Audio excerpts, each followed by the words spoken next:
Dwane, I hear Isaiah Thomas is not scheduled to play tonight. In what way does that change them? Or Nothing at all. They still have Marcus Smart's playing very well at the point. He's a dynamic scorer.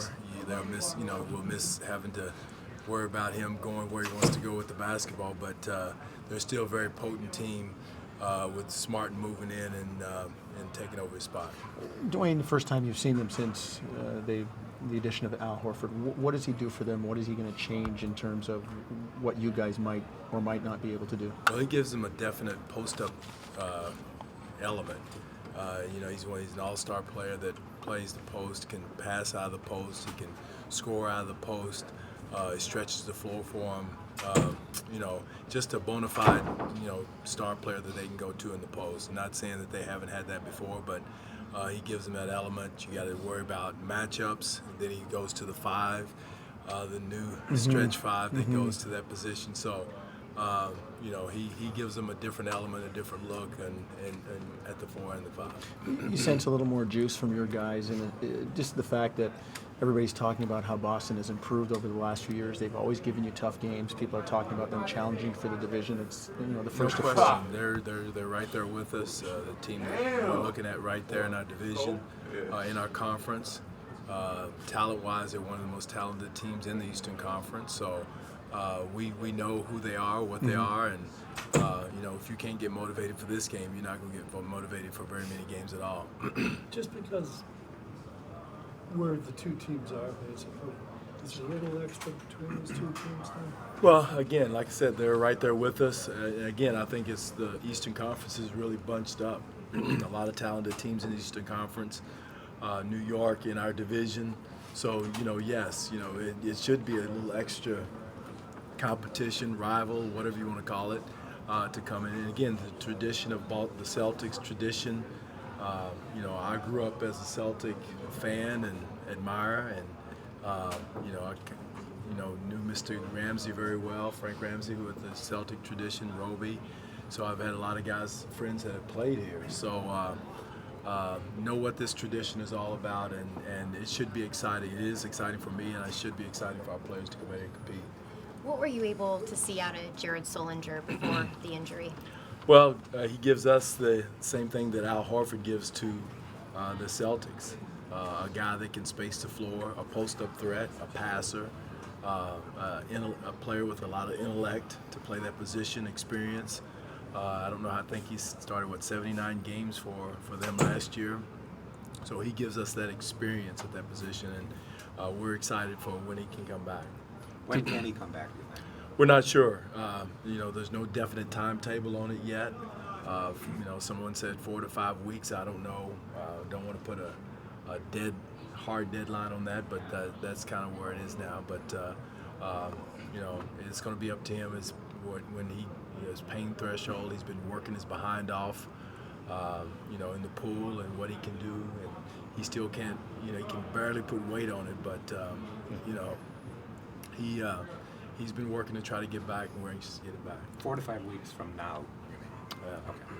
Coach, DeMar's an all-star, but is there anything different about him this year in terms of mindset or what? Well, like most players, maturity is huge. Experience, he's growing up right before us.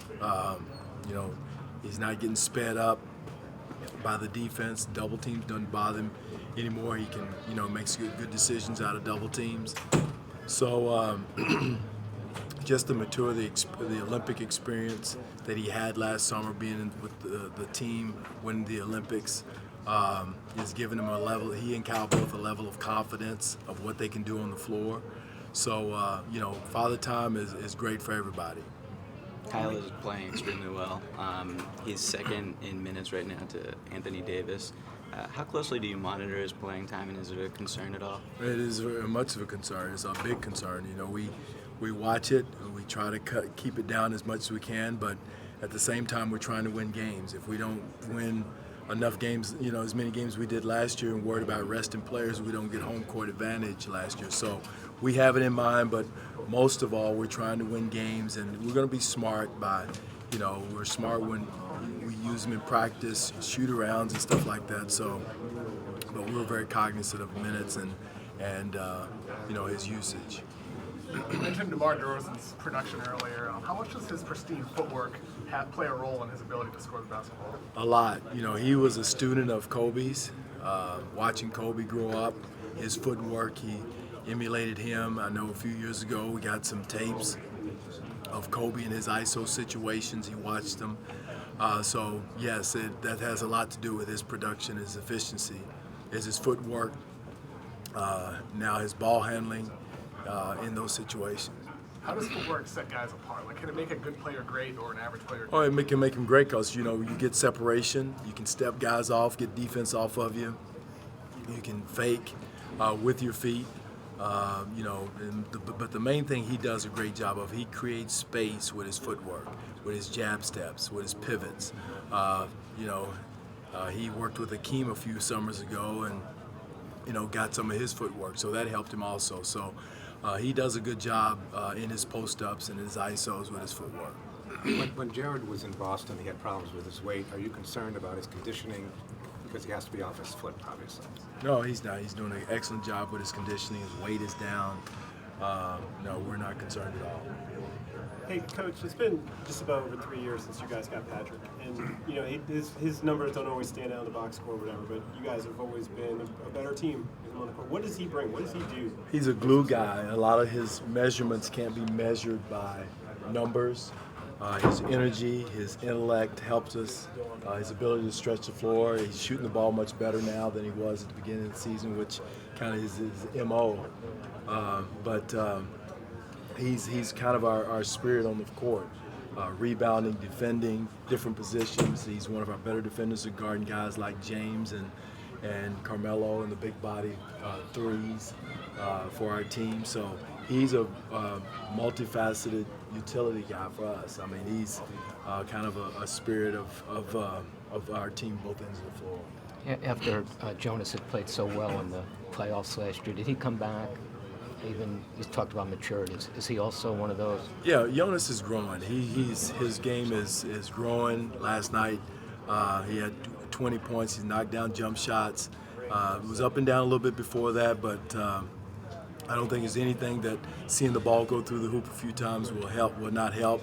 I think it helps him on the defensive end of the floor when he sees the ball go through the basket.